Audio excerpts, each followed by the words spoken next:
Ayan, so magandang araw mga kababayan, and this is Divine PH.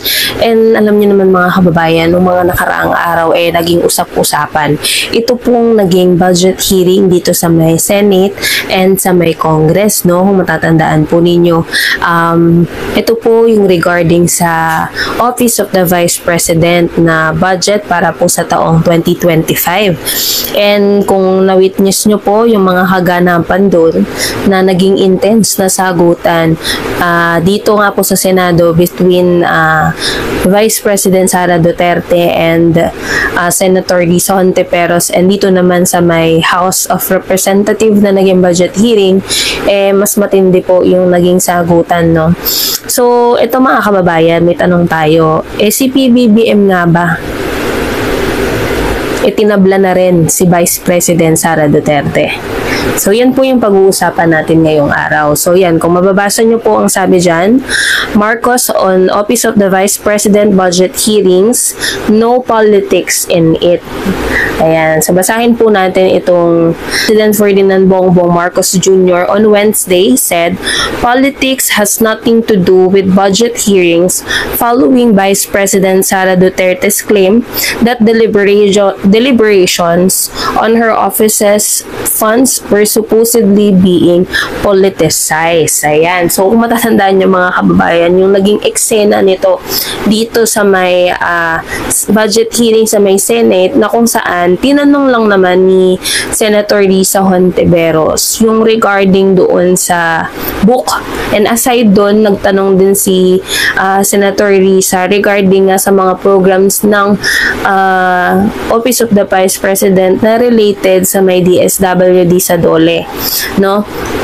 So, isa nga po dun sa nagpatindi talaga or nagpa-intense nitong alitan ng dalawa is yung regarding dun sa isang kaibigan book na kung saan tinanong ni Senator Risa Hontiveros, no, kung ilang membro ang i-distribute.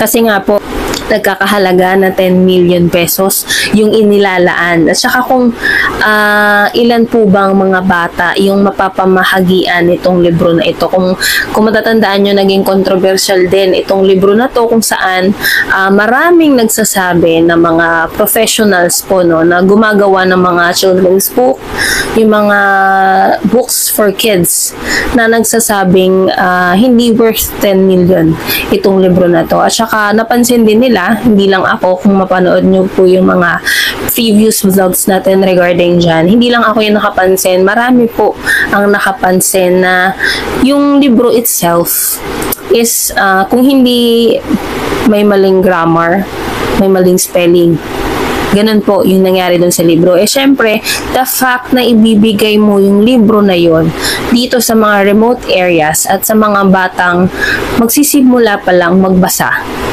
dapat yung book maayos naman. Kumbaga, maiintindihan ng bata yung babasahin niya. Kasi kung wrong spelling, yun yung maa-adapt ng bata, di ba? Hindi kasi pwedeng sabihin nitong mga kritiko ni PBBM na andyan naman yung magulang na gagabay. Hindi po yun eh. Supposedly, ang libro dapat magturo, kumbaga dyan magsisimulang matuto ang mga kabataan natin. Pero kung yung mababasa nila is wrong spelling, wrong grammar, mali na kagad. Diba? At saka hindi nila pwedeng sabihin na hindi kasalanan ni Vice President Sara Duterte yung mga misspelled doon ng mga words. Mga kababayan, diba sabi nga nila, ang claims nila December 2023, supposedly dapat i-launch itong libro na to. Biruin mo ilang buwan ang nagdaan from December 2023 up to nitong budget hearing. Hindi ba na-check? Hindi ba man lang binasa itong libro na to bago magbigay ng sample or for example i-release?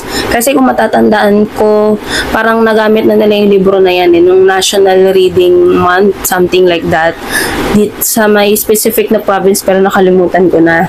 So, 'di ba? Magbabasa ka ng ganun sa mga bata, papabasa mo sa mga bata. Sana man lang inayos yung grammar, yung spelling, kasi maraming mga spelling na mali-mali eh. 'Di ba? And hindi siya worth Kasi parang nung kinumpute nila, hindi siya worth 50 pesos.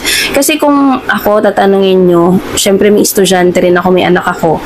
Nung last year na nilaunch ni Sarah, nung siya pa yung DepEd Sync, yung Kasha Fridays, bumibili din kami ng books. Yung mga reading books, story books ng mga anak namin. Kasi nga, walang provided ang DepEd eh. Ang parang nangyari kasi that time, gusto ng DepEd, ang teacher ang mag-shoulder dun sa Catch-Up Fridays, which is hindi pwede. Kasi syempre, ang mga teachers natin, may mga pamilya din yan. So, syempre, ang mangyayari dyan, magulang ang bibili ng mga reading books ng kanilang mga anak. So, nakabili ako. Marami akong nabiling reading books ng anak ko na nagamit niya noong tuwing activity nila last year sa Catch-Up Fridays. And yung presyo nun is 15 pesos, 20 pesos. Ganon yung presyo. No, kaya para sa 50 pesos, tas ganong book, I don't think so it's worth the price. No? Kung gusto naman niya gumawa ng book, pwede naman. Basta, pera niya gagamitin niya, 'di ba? Hindi yung galing sa tax, 'di ba, ng ating mga kababayan. So ituloy ko po, this is a budget hearing. This is something that every single government agency has to do. It's a hearing. There's no politics in it. We do it every year. We do it with the same department. We do it. That process is well established. It has nothing to do with politics. Ayan, sabi po ni PBBM sa interview niya yan, It has to do with the budget. So I don't know how can she characterize these things, which is essentially an information gathering exercise for the House and for the Senate so that they know what the budget will look like. Ayan, so yun yung explanation ni President Bongbong Marcos. Mga kababayan, sabi ko nga, kung napanood yung mga previous vlogs natin, in-explain ko rin doon kung gaano kahalaga ba yung budget hearing na ito na ginagawa dito sa Senate at saka sa House of Representatives. And kung napanood nyo yung naging hearing, narinig nyo naman yung sinabi ng ating mga kongresista, ating mga senador, no? Kung ano yung kahalagahan, kung bakit ba kailangan pag-usapan, 'di ba? Kung magkano yung budget per department dito sa ating government, kasi syempre tax ng bayan 'yan. So dapat magamit siya ng maayos. Hindi naman pwedeng pag sinabi ni Sarah na gusto ko gantong budget, ibibigay na, hindi na pag-uusapan, hindi pwedeng ganun. Kailangan mabusisi para malaman natin kung mapupunta pa talaga sa tamang proyekto itong budget na to. Kasi mga kababayan, alam naman natin, nito lang ng mga nakaraan lang na maraming na flag ang COA, hindi lang po sa confidential funds pati po doon sa mga budget dito sa may DepEd last 2023, yung budget sa DepEd noong 2023, alam nyo mga kababayan, ang DepEd po ang pinakamalaki na budget. No, so may mga na-flag ang COA noong 2023 budget na parang nagastos sa kung saan. Kumbaga, syempre alam nyo naman po, yung ino-audit nila, may mga nakitang anomalya, 'di ba? So yun mga kababayan, importante na tayo bilang Pilipino may pakialam tayo at alamin natin kung saan mapupunta yung mga tax na ikinakaltas sa atin, yung mga pinaghihirapan natin, kasi hindi naman pwedeng gamitin lang to sa pansarili nilang interes.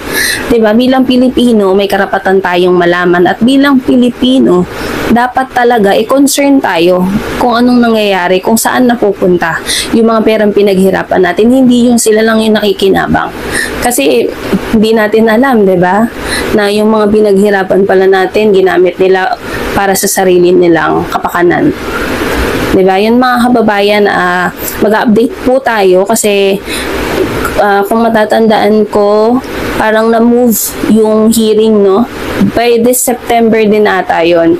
Yung, kasi nga, hindi siya natapos kasi nagkabastusan na sila sa Congress. And, syempre, ikaw bilang pangalawa sa mataas na namumuno, di ba dapat ikaw yung maging example? Di ba, sa mga nasasakupan mo? Lalo na sa mga taong bumoto sa'yo, kung paano rumispeto. Diba, hindi porket ikaw yung nasa taas, mambabastos ka na.